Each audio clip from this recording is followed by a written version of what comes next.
اللہ اللہ اللہ اللہ۔ السلام علیکم ورحمۃ اللہ وبرکاتہ۔ رب اشرح لی صدری ویسر لی امری واحلل عقدۃ من لسانی یفقہوا قولی۔ اعوذ باللہ من الشیطان الرجیم، بسم اللہ الرحمن الرحیم۔ وَإِذْ غَدَوْتَ مِنْ أَهْلِكَ،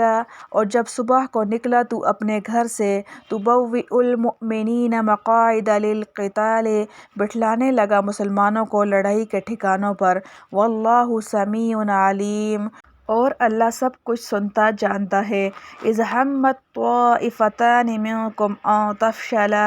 جب قصد کیا دو فرقوں نے تم میں سے کہ نامردی کریں، وَاللَّهُ وَلِيُّهُمَا، اور اللہ مددگار تھا ان کا، وَعَلَى اللَّهِ فَلْيَتَوَكَّلِ الْمُؤْمِنُونَ، اور اللہ ہی پر چاہیے کہ بھروسہ کریں مسلمان۔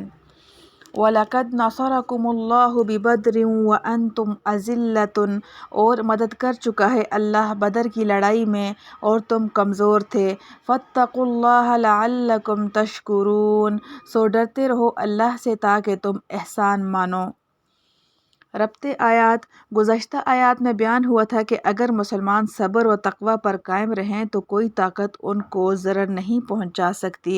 اور یہ کہ غزوہ احد کے موقع پر جو عارضی شکست اور تکلیف مسلمانوں کو پہنچی وہ انہی دو چیزوں میں بعض حضرات کی طرف سے کوتاہی کی بنا پر تھی۔ مذکورہ آیات میں اسی غزوہ احد کا واقعہ بیان کیا گیا ہے اور غزوہ بدر میں فتح کا۔ خلاصہ تفسیر۔ اور وہ وقت بھی یاد کرنے کے قابل ہے جب کہ آپ صلی اللہ علیہ وسلم صبح کے وقت تاریخ قتال سے پہلے اپنے گھر سے اس غرض سے نکلے کہ مسلمانوں کو کفار کے مقابلہ کرنے کے لیے مناسب مقامات پر جمانے کے لیے آمادہ کر رہے تھے۔ پھر اسی تجویز کے مطابق سب کو ان مقامات پر جما دیا، اور اللہ تعالیٰ اس وقت کی باتیں سب سن رہے تھے اور اس وقت کے حالات سب جان رہے تھے۔ اسی کے ساتھ یہ قصہ بھی ہوا کہ تم مسلمانوں میں سے دو جماعتوں نے کہ وہ بنی سلمہ اور بنی حارثہ ہیں، دل میں خیال کیا کہ ہمت ہار دیں اور ہم بھی عبداللہ ابن ابی منافق کی طرح اپنے گھر جا بیٹھیں، اور اللہ تعالیٰ تو ان دونوں جماعتوں کا مددگار تھا، بھلا ان کو کب ہمت ہارنے دیتا۔ چنانچہ خدا تعالیٰ نے ان کو اس خیال پر عمل کرنے سے محفوظ رکھا، اور ہم آئندہ کے لیے ان جماعتوں اور سب کو نصیحت کرتے ہیں کہ جب تم مسلمان ہو بس مسلمانوں کو تو اللہ تعالیٰ ہی پر اعتماد کرنا چاہیے اور ایسی کم ہمتی کبھی نہ کرنا چاہیے، اور یہ بات محقق ہے کہ حق تعالیٰ نے تم کو غزوہ بدر میں منصور فرمایا، حالانکہ تم محض بے سر و سامان تھے، کیونکہ مجمع بھی کفار کے مقابلہ میں کم تھا، وہ 1000 تھے اور مسلمان 313 تھے، اور ہتھیار وغیرہ بھی بہت کم تھے، سو چونکہ یہ منصور ہونا بدولت تقوی کے تھا جس میں استقلال و صبر بھی داخل ہے، تو تم پر لازم ہے کہ آئندہ بھی اللہ تعالیٰ سے ڈرتے رہا کرو، اسی کا نام تقوی ہے، تاکہ تم اس نعمت و نصرت کے شکر گزار رہو، کیونکہ شکر گزاری صرف زبان کے ساتھ خاص نہیں بلکہ پورا شکر یہ ہے کہ زبان اور قلب بھی مشغول ہو اور طاعت کی بھی پابندی ہو، بالخصوص جب کہ اس طاعت کا اس نعمت میں دخیل ہونا بھی ثابت ہو جائے۔ معارف و مسائل۔ غزوہ احد کا پس منظر۔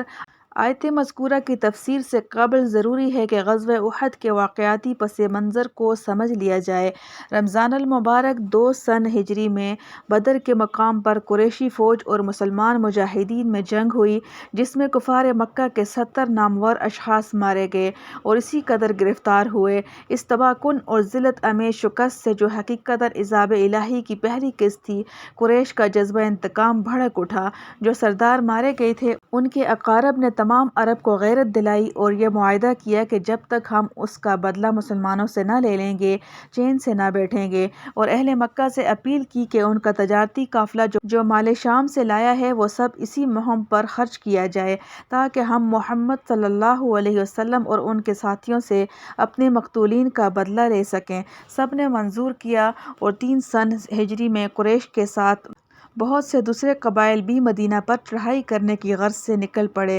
حتیٰ کہ عورتیں بھی ساتھ آئیں تاکہ موقع آنے پر مردوں کو غیرت دلا کر پسپائی سے روک سکیں۔ جس وقت یہ 3,000 کا لشکر اسلحہ وغیرہ سے پوری طرح آراستہ ہو کر مدینہ سے 3-4 میل جبل احد کے قریب خیمہ زن ہوا تو نبی کریم صلی اللہ علیہ وسلم نے مسلمانوں سے مشورہ لیا کہ آپ صلی اللہ علیہ وسلم کی رائے مبارک یہ تھی کہ مدینہ کے اندر رہ کر دشمن کا مقابلہ بہت آسانی اور کامیابی کے ساتھ کیا جا سکتا ہے۔ یہ پہلے موقع تھا کہ رئیس المنافقین عبداللہ بن ابی جو بظاہر مسلمانوں میں شامل تھا، اس سے بھی رائے لی گئی جو حضور صلی اللہ علیہ وسلم کی رائے کے موافق تھی، مگر بعض پرجوش مسلمان جنہیں بدر کی شرکت نصیب نہ ہوئی تھی اور شوق شہادت بے چین کر رہا تھا، مصر ہوئے کہ ہم کو باہر نکل کر مقابلہ کرنا چاہیے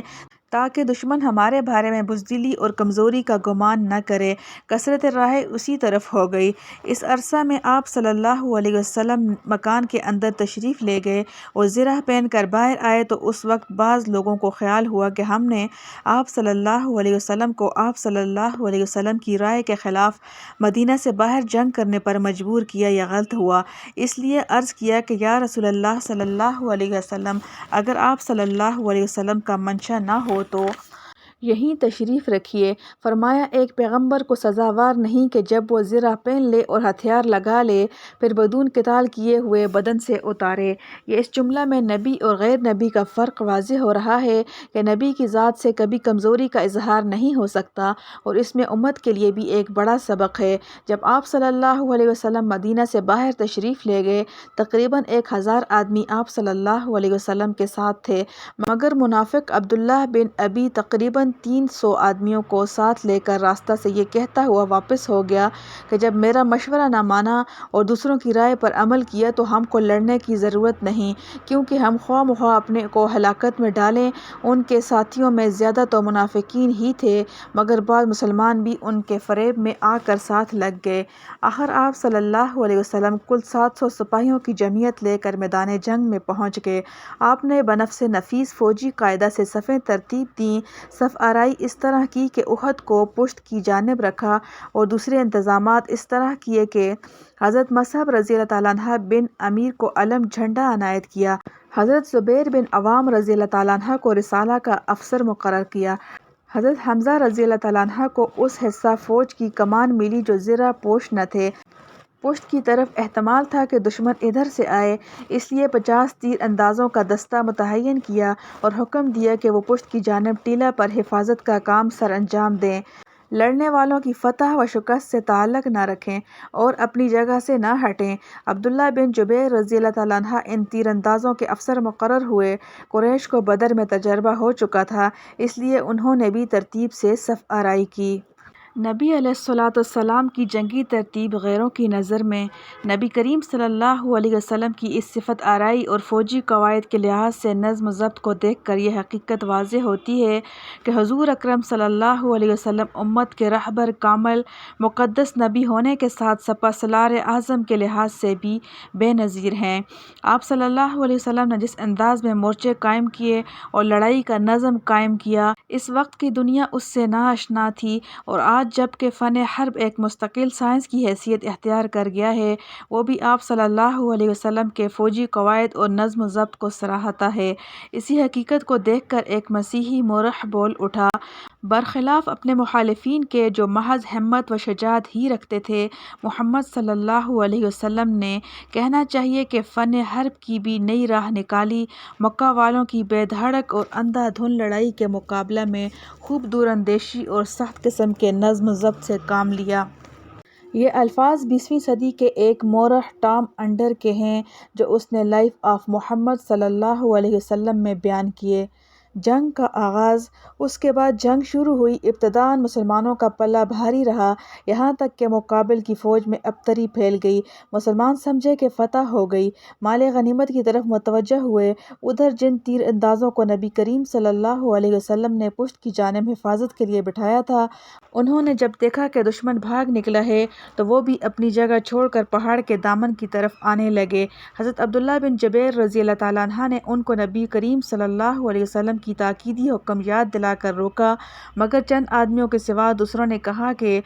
حضور صلی اللہ علیہ وسلم کے حکم کی تعمیل تو موقت تھی، اب ہمیں سب کے ساتھ مل جانا چاہیے۔ اس موقع سے خالد بن ولید نے، جو ابھی تک مسلمان نہ تھے اور اس وقت لشکر کفار کے رسالہ کی کمان کر رہے تھے، بروقت فائدہ اٹھایا اور پہاڑی کا چکر کاٹ کر عقب کے درہ سے حملہ کر دیا۔ عبداللہ بن جبیر رضی اللہ تعالیٰ عنہ اور ان کے قلیل ساتھیوں نے اس حملہ کو ہمت و شجاعت سے روکنا چاہا، مگر مدافعت نہ کر سکے اور یہ سیلاب یکا یک مسلمانوں پر ٹوٹ پڑا۔ دوسری طرف جو دشمن بھاگ گئے تھے وہ بھی پلٹ کر حملہ آور ہو گئے۔ اس طرح لڑائی کا پانسہ ایک دم پلٹ گیا اور مسلمان اس غیر متفق صورتحال سے اس قدر سراسیمہ ہوئے کہ ان کا ایک بڑا حصہ پراگندہ ہو کر میدان سے چلا گیا۔ تاہم کچھ صحابہ رضی اللہ تعالیٰ عنہ ابھی تک میدان میں ڈٹے ہوئے تھے۔ اتنے میں کہیں سے یہ افواہ اڑ گئی کہ نبی کریم صلی اللہ علیہ وسلم شہید ہو گئے۔ اس خبر نے صحابہ رضی اللہ تعالیٰ عنہ کے رہے سہے ہوش و حواس بھی گم کر دیے اور باقی ماندہ لوگ بھی ہمت ہار کر بیٹھ گئے۔ اس وقت نبی کریم صلی اللہ علیہ وسلم کے گرد و پیش صرف 10-12 جانثار رہ گئے تھے اور آپ صلی اللہ علیہ وسلم خود بھی زخمی ہو گئے تھے۔ شکست کی تکمیل میں کوئی کسر باقی نہیں رہی تھی کہ عین وقت پر صحابہ کو معلوم ہو گیا کہ حضرت صلی اللہ علیہ وسلم بسلامت تشریف رکھتے ہیں۔ چنانچہ وہ ہر طرف سے سمٹ کر پھر آپ صلی اللہ علیہ وسلم کے گرد جمع ہو گئے اور آپ صلی اللہ علیہ وسلم کو بسلامت پہاڑی کی طرف لے گئے۔ اس شکست کے بعد مسلمان حد درجہ پریشان رہے اور یہ عارضی شکست چند اسباب کا نتیجہ تھی۔ قرآن مجید نے ہر سبب پر جچے تلے الفاظ میں تبصرہ کیا اور آئندہ کے لیے محتاط رہنے کی تلقین فرمائی۔ اس واقعہ کی تفصیل میں کچھ ایسے واقعات ہیں جو اپنے اندر عظیم سبق لیے ہوئے ہیں اور اس میں تمام مسلمانوں کے لیے موعظت و نصیحت کے جواہر پارے مخفی ہیں۔ الحمدللہ حمدا کثیرا طیبا مبارکا فیہ کما یحب ربنا ویرضی۔ اللہم صلی علی سیدنا محمد النبی امی وعلی آلہ وسلم تسلیما۔ اللہم احسن عاقبتنا فی الامور کلہا واجرنا من خزی الدنیا وعذاب الآخرہ۔